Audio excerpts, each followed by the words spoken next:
This machine's lighter, shorter, and way more fun than you're gonna have on that Kawasaki. So let's jump into the features on this one. Hey everybody, Matt from Factory Power Sports Las Vegas here.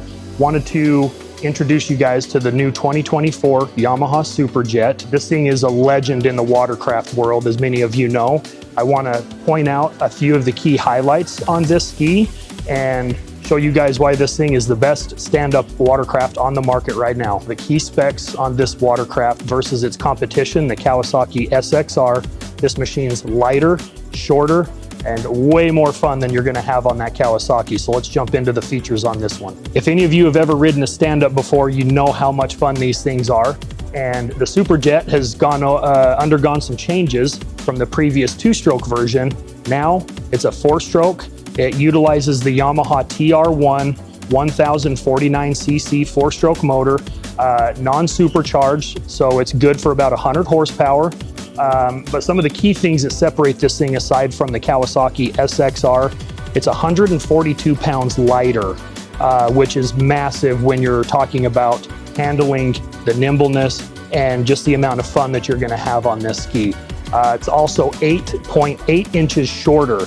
So that's gonna be a key factor in the handling and why it's gonna be so much more fun. Although it is at 100 horsepower and the Kawasaki's at 160, the feedback that I've gotten from a lot of customers is the Kawasaki's big, it's sluggish, it's really, really stable, but it almost doesn't even feel like you're riding a stand-up watercraft, where the SuperJet is gonna give you that traditional old school stand-up feel, and you're gonna have a blast riding this thing, and you're probably gonna get pretty tired too. If any of you guys have ever ridden a stand-up watercraft before, you know how much fun they are, but also how difficult they can be to ride. So these machines are not for everybody, but they're for everybody that's looking for something way different than a traditional sit-down watercraft.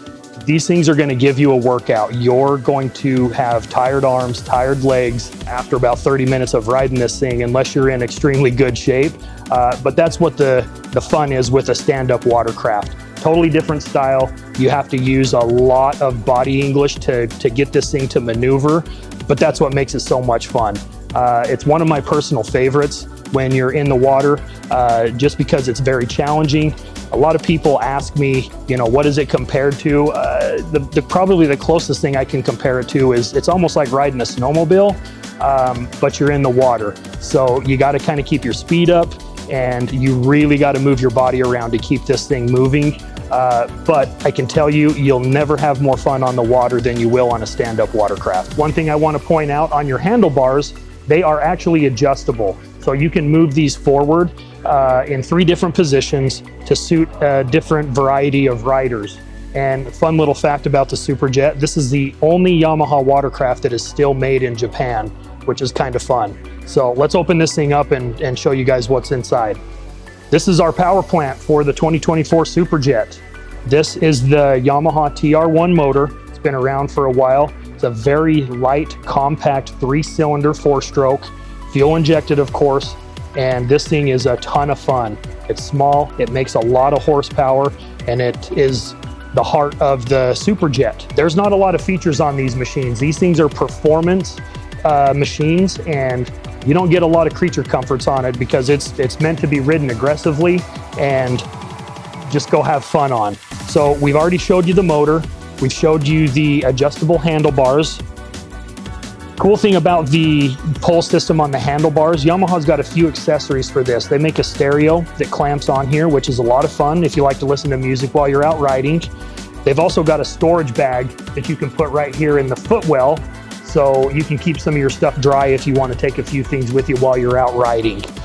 Again, stand-up watercraft are very basic because they're performance driven, and you don't need a lot of stuff on these machines.